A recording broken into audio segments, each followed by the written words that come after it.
This is Mike, and welcome to episode number 202 of the EcomCrew podcast. Still getting used to the ring of a 200 instead of a 100 number in front of everything. Pretty cool to be in the 200s now. Episode 202 here, guys. You can go to ecomcrew.com/202 to get to the show notes for this episode. Today we have basically kind of a part two in some ways of episode 200, but it's a different episode and different topic, but it's the same thing, same format. It's Greg, Scott, and Steve and I out on the balcony after the 5-minute pitch got done recording. In this episode, I don't think we even talk about the 5-minute pitch. It's mostly just a bunch of other stuff about business and life. And these are the moments I think that are gold that I live for, right? Being able to hang out with a bunch of really smart people and talk about business and other things. They're just amazing guys, and it was a lot of fun. I think that it was pretty cool that we got to have a microphone there and have everyone in EcomCrew land be able to be part of the conversation, at least a part of the listening part of the conversation. So I hope you guys enjoy this episode. We always throw kind of a little quick spot in the beginning of these. We're done with EcomCrew Premium for the year, so thank everyone that signed up for that. But if you want to get some free stuff, head over to ecomcrew.com/free to get on that list there. You get a bunch of free courses. There's no credit card or any other gimmicks to get that. So just go over to ecomcrew.com/free for that. And now on with the show. I think the one strategy that probably doesn't work is the get rich quick. Yeah. I know for myself, I don't take on any project unless I'm willing to do it for 3 to 5 years minimum. And so that way I don't accidentally give up early. I'm just going to do this thing. Welcome to the EcomCrew podcast, hosted by Mike Jackness and Dave Bryant, who together run e-commerce businesses that generate 8 figures annually. Mike and Dave take pride in running a podcast that isn't just fluff, talking about specific products, problems, and real-world solutions. In the words of one of our favorite reviews, this podcast is like a playbook for e-commerce. You can take any episode and spend the next month trying to implement it. So without further ado, here's the EcomCrew. All right, guys, I'm out here on a back patio looking out at the ocean once again with my good friends. I figured, you know what? We're in town. We got to actually get together and record another episode. All right, here's what I want to do. I'm going to ask a question. This is going to be a speed round. I want to know what you would do right now with all of the information that you know, everything that you've gained, but you only have $5,000 to start your new business. What would you do with that money? Okay. What kind of actions would you take?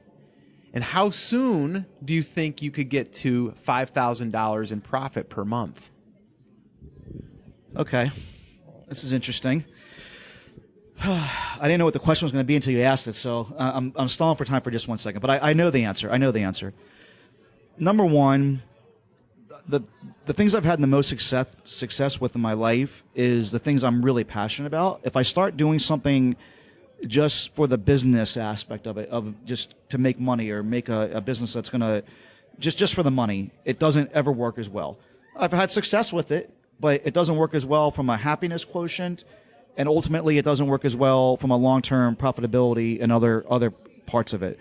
So the things I would get into would be things that mimic my life to what I would be doing anyway. Things that I already have an immense personal passion in. So for me, it's traveling. I like playing tennis, scuba diving, whatever it might be. Everyone's thing's a little bit different. I'm not saying backpacking is another thing I really enjoy doing, but I would be doing something for sure that's involved directly with that. And the reason I know this now is because, again, I've been doing entrepreneurship for a very long time. So I think back to when I was doing online poker. I was super passionate about poker, and it never felt like a day of work versus what I do now. Even though I still enjoy what I do, it feels a little bit more like work. And if you can do things that you're passionate about, the ultimate expertise, the subject matter expert is you. So I would go start a blog and start building an audience. That would be my first step, because traffic and an audience and trust is always going to make you money. And now that I've done affiliate marketing, SEO, content marketing, YouTube, e-commerce, all these different things lend very well to making money via that audience and that traffic. And I would really laser focus in on doing that and stick with it for a long enough period of time until you start seeing that success, because most people give up too soon. I got a question on that. I'm going to come in here, okay? That's a great strategy, and I love that strategy. But what is your first monetization from that, and how soon would you expect to see something? If you didn't, where would you be disappointed? So that's a great question, and I have, I think, a good answer for this, because this has taken some time to like really fully understand. I think the first monetization spot should be affiliate marketing. Use something that's already out there to establish a baseline of need or success, purchases, whatever you want to use as a counter. They've already got the thing out there. It doesn't have to be the perfect fit, but whether it's someone else's product, physical product, course product, service, whatever, you put an affiliate link on the page and you see people going towards those things, and you look at your entire site and all of those different pieces of data, and then the thing that's being the most successful with someone else's product is right for you to develop and make your own thing there. Again, whether it's a course or a physical product or whatever it might be, you know that you already have a built-in chance of success that's way, way over 50%. Whatever it is, it's probably closer to 100%. It can never be 100%. But you use those data points before you start leaping into the unknown. My answer is going to be a little bit different than Mike's, as to be expected. After watching all of the 5-minute pitch contestants, I'm pretty high right now on trying to invent something. So if I were to start all over, I had $5,000 to spend, which is it's a good amount of starting capital with some smarts and $5,000. I would try to invent a physical product or make significant improvements to a physical product in an area that I would consider myself like a little bit of an expert in. And I am definitely like a tinkerer and a creator like by nature, and that's why this intrigues me right now. But let's use an example. For example, I enjoy playing beach volleyball. And one of the things that we often deal with is like the net gets saggy. And a workaround is people have created like these ratchet straps, or they just use ratchet straps that you'd use like in the bed of your truck or whatever to just like tighten down the net. And really like those ratchet straps could be built into a volleyball net. And that's something that I think could be created. It could be patented. With $5,000, you could definitely get started on that. And I think that's what I'd probably do. Let me ask you a question real quick, Greg. If you were to take my strategy and mirror it with your strategy, where you build an audience first and have people that are following you because of volleyball, that's already there. It's a built-in audience. And then you launch that invention. That's like just fuel on that fire. Absolutely fuel on the fire. If you have a large audience, it's pretty easy to launch anything, whether that be an info product or a physical product or a software product. I don't know what other kinds of products. But creating an audience is pretty dang hard, and it's a long play. I would say one of Scott's questions was, how soon do you think you would be able to receive or have $5,000 in profit? And I think by building a physical product and starting to sell it right away, I would see $5,000 in profit before I'd be able to build up a large enough audience that I could sell them something to receive that amount of money. I disagree. So I don't even need $5,000.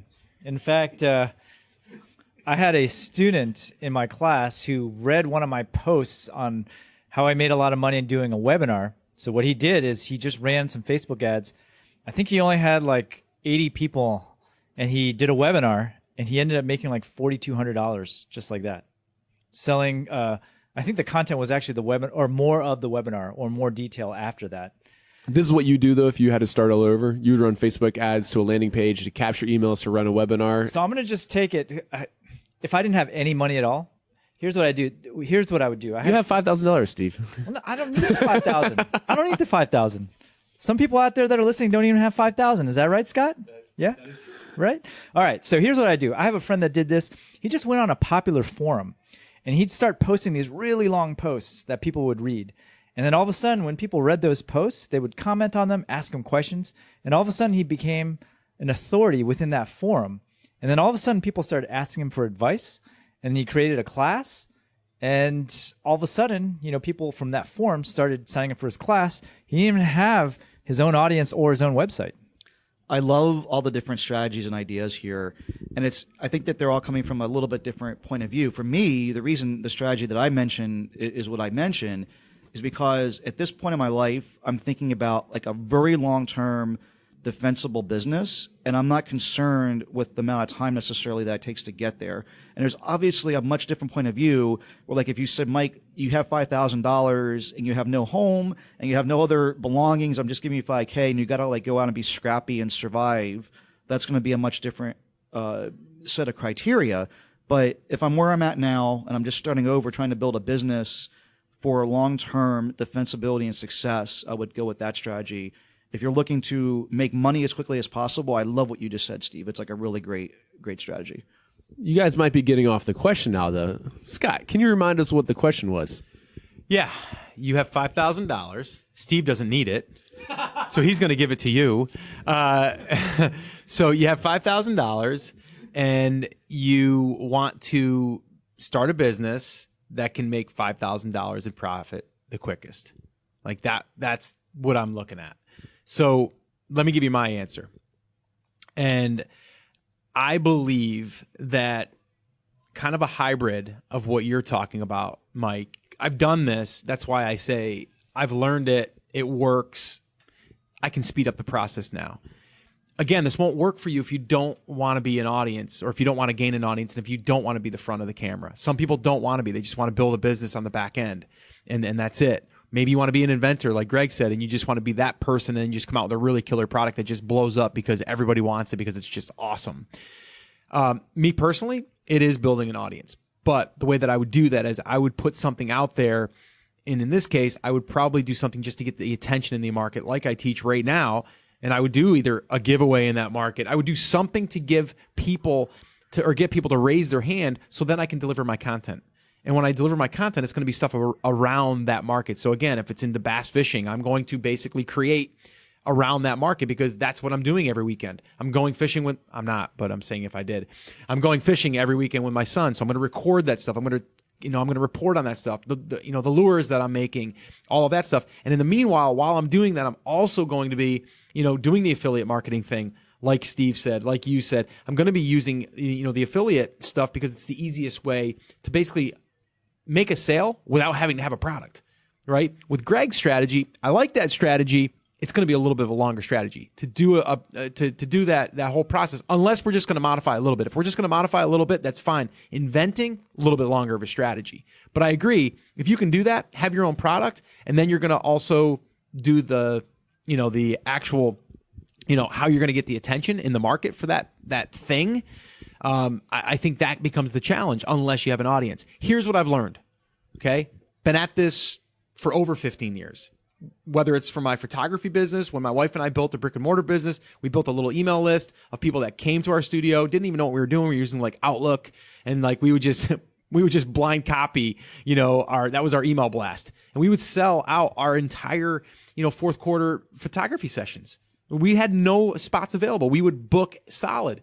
Because we built an audience. We built an audience locally of people that trusted us. They wanted us. They didn't want anyone else. Then I took it to the online space. I did the digital photography stuff there. Built an audience. Trust. Sold stuff very easily.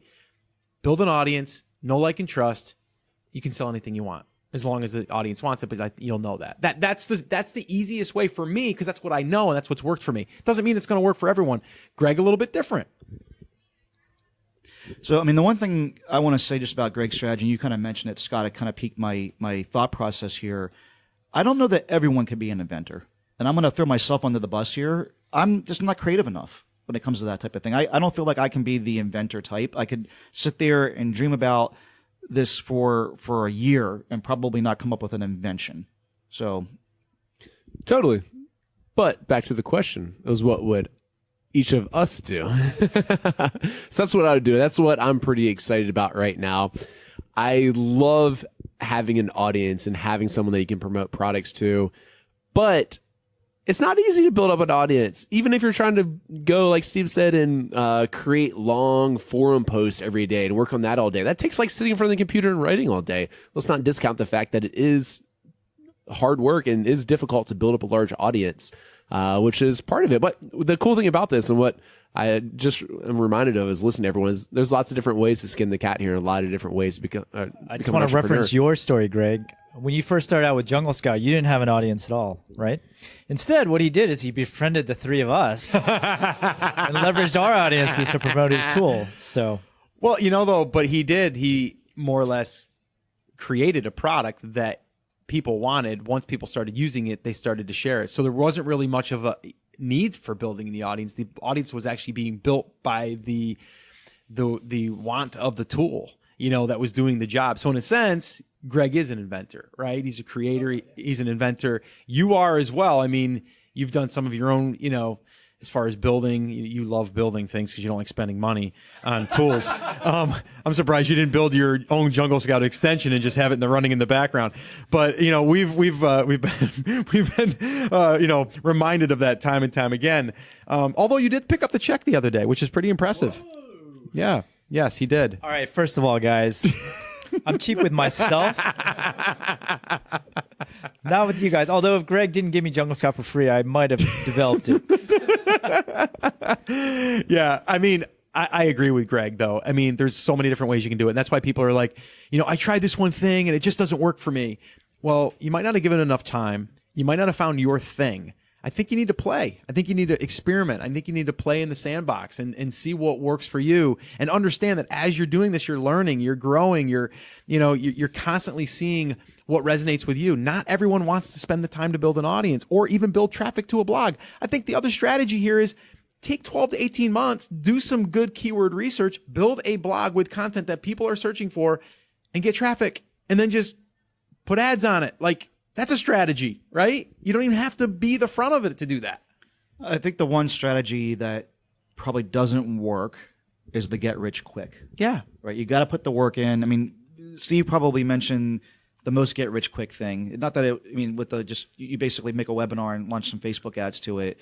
But if you want a business that's got longevity and going to be around for a substantial amount of time, there are no shortcuts. You got to put the hard work in. You got to deliver a product, a service, content, whatever it is, an invention that is better than what else is out there already and that people want. Well, talking to Steve's point, though, the way he described it made it sound like, oh, he just did this and he did that.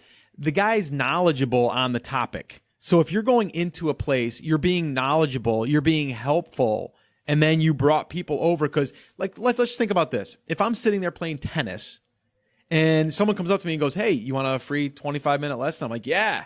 And then they show me the lesson and I feel like, oh my gosh, this guy's awesome. He's teaching me a whole bunch of things. I'm going to be like, can you give me more lessons? That's kind of what Steve's saying. He just added value. The people are like, hey, can you give me more? He's like, yeah, I'll teach you free. Goes over to a webinar. If it's done right, it makes sense, right? But webinars have gotten so much bad rap because there is a lot of scammy, spammy crap out there on the internet. It's not really get rich quick either. It takes you time to develop the skills to, one, find something that you can teach, and then the presentation and communication skills takes a lot of time. So it's definitely not get rich quick. I know for myself, I don't take on any project unless I'm willing to do it for 3 to 5 years minimum. And so that way I don't accidentally give up early. I'm just going to do this thing. And that's kind of what you did with your blog for My Wife Quit Her Job, right? That's great advice, man. Seriously. Yeah, absolutely. I didn't see money until the 3-year mark. And my mom was just telling me, dude, you got a Stanford degree. Why the hell are you writing for a blog and making no money? And you're thinking about quitting your engineering job? So I used to get this all the time. Yeah. She's like, I'm not going to read your blog. Yeah. Well, and I'm going to say this here. Just real quick. I think all of us have experienced this exact thing, right? All of us, 2, 3, 4 years or whatever of writing content and doing things. Greg had some instant success with some of the Jungle Scout stuff. So on the more content side, multiple years, right, for TAS? Oh, yeah. Well, I was going to bring up that point. TAS, when I started that thing, I had started 2 other podcasts that didn't go anywhere. One was in fitness and one was in just basically marketing in general. It wasn't niched down. But then I seen an opportunity that I could help people in a specific, spot, and there wasn't anyone else doing it. I didn't make $1 up until 56 episodes. 56, you know what episode that was? The one with Greg. That was when I first announced his extension. And that was my first dollar. I don't know if you knew that. Did you know that? You were my first dollar. Yeah, you were my first dollar. Wow. My first dollar I ever made from TAS was from promoting and mentioning Greg, and Greg was on episode 56. That was the start of it for me.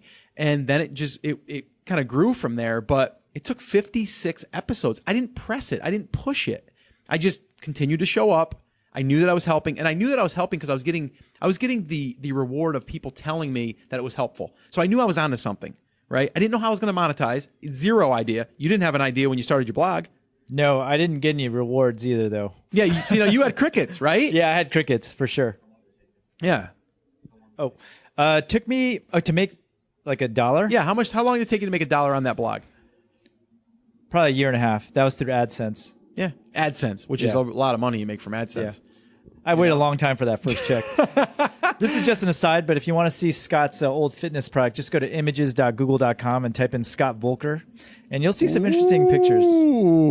Ooh, going there, huh? I'm going to have to edit that one out. I mean, not to toot my own horn here, but this is exactly what I was saying. Write content, build an audience. Eventually, the money will come. There's 3 really good examples here with My Wife Quit Her Job, The Amazing Seller, EcomCrew. Well, Jungle Scout has built a pretty damn good audience as well. But that was after, I think. I don't want to speak for Greg. I remember Greg, actually, you talking to me, asking me about like if I had someone that I was looking at that would help create content. And at the time, I was like, no, I'm kind of just doing it myself. I want to look for someone. And then you just went gangbusters. So Greg, how long did it take you to build an audience as far as the content part goes? Yeah, I guess the plan, I didn't start with like the plan of, I'm going to build an audience. That was never kind of like the goal. The goal was we created the software product that helped people. And then we realized they also had a whole bunch of questions. So we were just like posting content to help answer their questions. It was never really like with the goal of like, I don't think I ever sat down at like a strategy meeting with myself and I, said, hey, like I'm going to create an audience. It's like, no, we're just going to create a whole bunch of really helpful stuff that people enjoy. And then, later we put an email opt-in there. And before you know it, you start to kind of create an audience around it. That's a good point. All right. So anything else you want to add? I know I wanted to make this a lightning round. We are ready for dinner, I think, here soon. I think this is good stuff though. Like this random like roundtable stuff for people to hear. Like after the stuff that we've been through, we've all got different ideas, different perspectives. So I want people to understand that it doesn't have to be our idea. It just has to be going out there, doing something. What do I always say? Take action and do something and see what happens. Yeah. I mean, I think that this is gold. Like what we just kind of, this roundtable, this is 4 entrepreneurs that have been through a lot in their lives and their career. This is the type of stuff that people pay like $10K to go mastermind and hear this kind of stuff. Oh, yeah. Hit repeat on this and listen to this a couple times. Yeah, absolutely. All right, guys. We good? We're good. Let's go eat some food. All right. I hope you guys enjoyed that episode. All right, guys, that is a wrap of the 202nd episode of the EcomCrew podcast. I want to thank you guys again for listening and supporting EcomCrew. Don't forget to go over to facebook.com/EcomCrew. Hit the like button so when we do cool behind-the-scenes stuff, you get notified and see that stuff over there. I hope you guys enjoyed this conversation, this candid, fun conversation between Scott, Steve, and Greg and myself. Again, had a lot of fun doing that. Right after we got done with this conversation, we went over to a steakhouse in San Diego, right on the bay, and had just an epic meal. So when I was listening to this back, I was just thinking of that setting and how much fun we had with that. And also, as a part of that, our production crew for 5 Minute Pitch joined us, and they're amazing people as well. I actually sat down on the end of the table with them and got to chat with them, and just fell in love with them even more than I already loved them as it was. So definitely a lot of fun, and I want to thank everyone that put all the effort into that project. I can't wait for it to come out. So, all right, guys, enough about all that. I hope you guys again enjoyed this episode, and until the next one, happy selling, and we'll talk to you soon. Thanks for listening to the EcomCrew podcast. Follow us on Facebook at facebook.com/EcomCrew for weekly live recordings of the EcomCrew podcast every Monday. And please do us a favor and leave an honest review on iTunes. It would really help us out. Again, thanks for listening. And until next week, happy selling.